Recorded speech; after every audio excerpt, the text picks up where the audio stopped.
एक लैपटॉप 3410 है।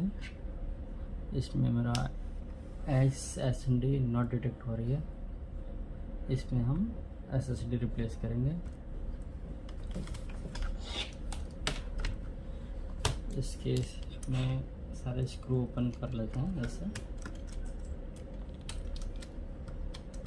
इस हम सारे स्क्रू ओपन कर लेते हैं। इस तरह ओपन यहाँ करते हैं।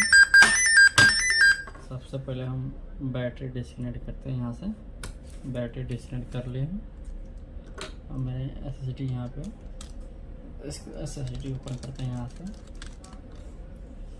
SSD ओपन करने के बाद से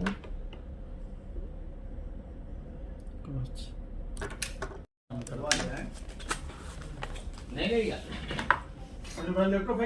SSD को मैं फिक्स करता हूँ।